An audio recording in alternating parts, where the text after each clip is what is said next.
Если ты хочешь начать развиваться на другой планете и постепенно обустроить все как тебе хочется, то игры про колонизацию – твоя тема. Это уже 5-я часть в данном цикле роликов. Если ты не увидел свою любимую игру, то скорее всего мы уже о ней поговорили. Всем здрасте, с вами Настя, приятного просмотра.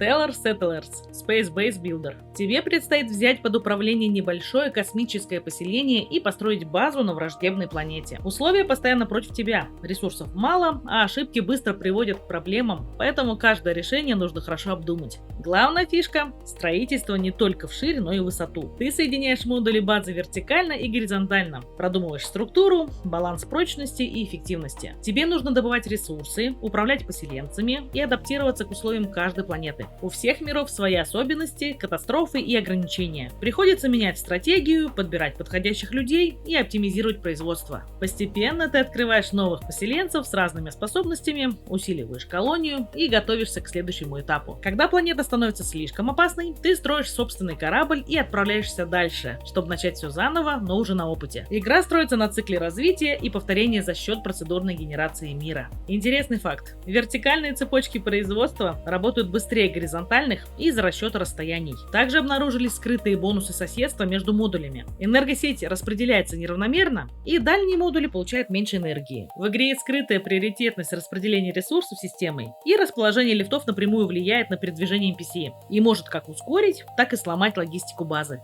Blossom – The Seed of Life. Игра про небольшого робота, которому поручили почти невозможную задачу – вернуть жизнь на мертвую планету. Ты начинаешь с пустого, холодного Марса и шаг за шагом меняешь его. Сначала поднимаешь давление, растапливаешь лед, создаешь воду, потом превращаешь пыль в почву и начинаешь выращивать растения. Со временем появляются леса, биомы, животные, и ты буквально видишь, как планета оживает у тебя на глазах. Геймплей завязан на исследовании и грамотном управлении ресурсами. Ты путешествуешь пешком, на ровере или по воздуху, находишь руины и старые станции, собираешь материалы и открываешь новые технологии. При этом у тебя нет привычной еды, вместо нее энергия, и тебе постоянно нужно следить за ее расходом. Занимайся крафтом и развивай базу. Ты можешь строить не только стационарные объекты, но и полноценные мобильные комплексы. Собираешь модульные роверы, добавляешь к ним оборудование и фактически превращаешь их в передвижные базы, которые едут вместе с тобой по планете. Постепенно ты автоматизируешь процессы, запускаешь дронов и превращаешь выживание в управляемый процесс. Интересный факт. Игру полностью делает один разработчик, и он специально хотел вернуть ощущения, понял и сделал сам. Поэтому в Blossom почти нет жесткого обучения. Ты постепенно понимаешь, как работает мир и как именно оживить целую планету. Некоторые растения растут быстрее при определенном расположении рядом с источниками энергии, и некоторые декоративные объекты на самом деле дают скрытые бонусы к развитию. Этос. Твоя задача – исследовать недра чужого мира. Ты спускаешься под землю и не просто выживаешь, добываешь ресурсы, строишь базу, а погружаешься в мрачную историю про корпорации, которые, как обычно, хотят что-то скрыть. Основной геймплей крутится вокруг добычи. Вырезаешь ресурсы лазером, взрываешь породу, находишь редкие материалы и постепенно прокачиваешь свое оборудование. Чем глубже ты уходишь, тем интереснее становятся биомы и тем больше открывается возможностей. Параллельно ты строишь свою базу. Можно сделать как функциональный шахтерский аванпост, так и уютный подземный комплекс, в который приятно возвращаться после вылазок. Есть экономическая составляющая. После сбора ресурсов и переработки можно их продавать, подстраиваясь под спрос. Но главная особенность игры – это сюжет. Постепенно ты узнаешь, что произошло с предыдущей экспедицией и какую роль во всем этом играет корпорация. История подается ненавязчиво, но создает хорошую атмосферу таинственности. Интересный факт. Разработчики уделили особое внимание физике разрушения и ощущению от работы инструментами, чтобы добыча ресурсов реально чувствовалась, а не просто была набором цифр. Игроки заметили, что некоторые дроны работают быстрее при определенной высоте базы, и визуальные эффекты базы меняются в зависимости от уровня автоматизации. Ну и можно сломать баланс, если правильно выстроить цепочки ресурсов.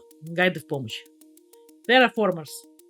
История колонизации начинается с освоения Марса буквально с нуля. Вначале у тебя почти ничего нет, только несколько лидеров и возможность отправлять экспедиции. Ты исследуешь поверхность, находишь ресурсы, открываешь новые зоны и постепенно закладываешь первые города. Каждый город здесь требует внимания к себе. Нужно следить за комфортом жителей, производством ресурсов и развитием инфраструктуры. Строишь здания, прокладываешь транспортные маршруты, связываешь поселения между собой и создаешь полноценную колонию, которая постепенно становится все более автономной. Главное, что отличает игру, это терраформирование. Ты не просто строишь базы, а меняешь саму планету. Повышаешь температуру, создаешь воду, запускаешь сложные проекты вроде космических зеркал или астероидов, заселяешь бактерии, а затем переходишь к растениям и животным. Система лидеров, где каждый из них дает уникальные бонусы, влияет на развитие колонии. Игра построена по принципу рогалика, поэтому каждый новый запуск отличается от предыдущего за счет генерации карты. Интересный факт. В игре используются реальные идеи из научных концепций терраформирования. Например, повышение температуры через отражение солнечного света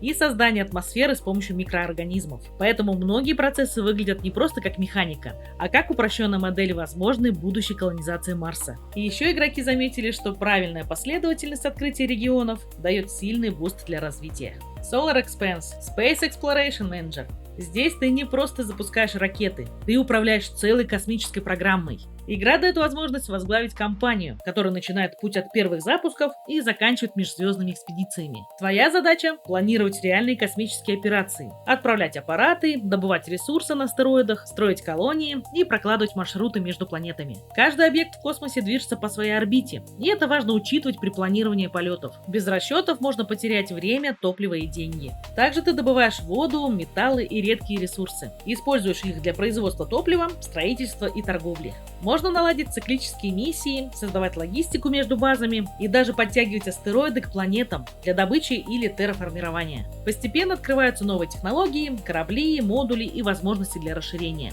Начав с Солнечной системы, ты можешь добраться до других звездных систем. Строительство баз, исследование спутников, терраформирование и даже создание мегаструктур – все это постепенно открывается по мере прохождения. Интересный факт. Разработчики ориентируются на научную достоверность. Орбиты, гравитация, время перелета и экономика миссий учитываются максимально реалистично. Так что успех зависит от грамотного планирования. Игроки отмечают интересный побочный эффект систем. Из-за симуляции орбиты и ресурсов некоторые решения, например, перенос добычи или изменение маршрутов, неожиданно ломают экономику целой цепочки. И это выглядит как баг, но на деле это часть геймплея. В какую игру о колонизации планет ты уже играл? Поделись своим мнением с нами. Если захотелось углубиться в тему и залипнуть на десятки часов, то моя миссия выполнена. Подписывайтесь на канал, кто не подписан, ставьте лайки и пишите комментарии, а главное, берегите себя и берегите свое здоровье. С вами был Настена, всем пока-пока.